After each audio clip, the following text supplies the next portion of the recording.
সেনাবাহিনী অবনীর বাবাকে ধরে নিয়ে যায়। তাকে ধরে নিয়ে যাওয়ার পরপর এই কান্নার রোল পড়ে যায় সেখানে।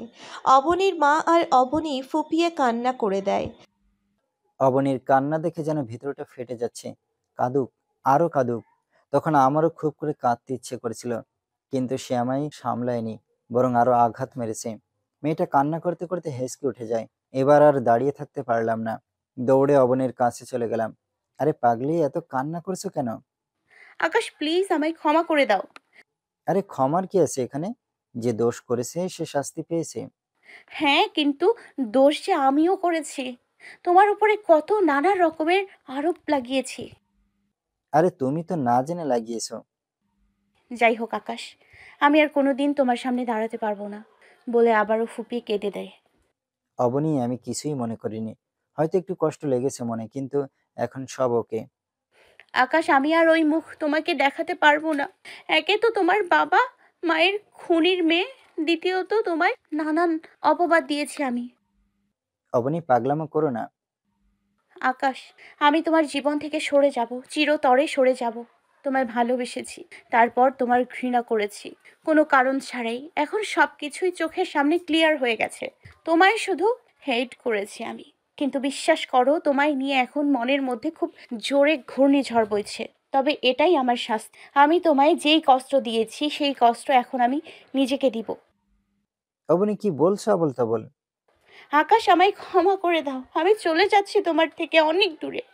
এই কলঙ্কিত মুখ আমি আর কোনো দিন তোমায় দেখাবো না। এটা বলেই অবনী হাঁটা দিয়ে ঘর থেকে বের হয়ে যেতে ধরে। কয়েক কদম যেতেই সে মাথা ঘুরে ফ্লোরের উপর পড়ে যায়। এরপর আর তার কিছু মনে নেই। অবনী ফ্লোরের উপরে পড়েনি, তার আগেই আকাশ থেকে ধরে ফেলেছে। আম্মু, তোমরা আন্টিকে সামলাও, আমি অবনীকে নিয়ে হসপিটাল যাচ্ছি। অবনীকে হসপিটালে নিয়ে আসলাম। ডক্টর অবনীর কন্ডিশন দেখে মুসকে মুসকে হাসছে। ডক্টর, অবনীর কি হয়েছে?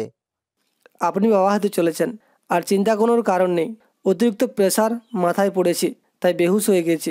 কিছু সময়ের মধ্যে তার জ্ঞান ফিরে আসবে। তারপর ডক্টর চলে যায়। একটু পর অবনীর জ্ঞান ফিরে আসে। সে চোখ খুলেই দেখতে পায় আকাশ তার সামনে বসে আছে। এই যে আপনি আমায় কোথায় নিয়ে যাচ্ছেন? এই যে আপনি আমায় কোথায় নিয়ে এসেছেন? আমাকে ছেড়ে দিন। আমি নিজেকে শান্তি দিব আপনার থেকে, নিজেকে দূরে সরিয়ে। একটা থাপ্পড় দিয়ে গালের সব কয়টা দাঁত ফেলাই দেবো তোর। চুপ একদম। আর একটা বাজে কথা বলবি না। অবনী ভয়ে চুপ করে যায়।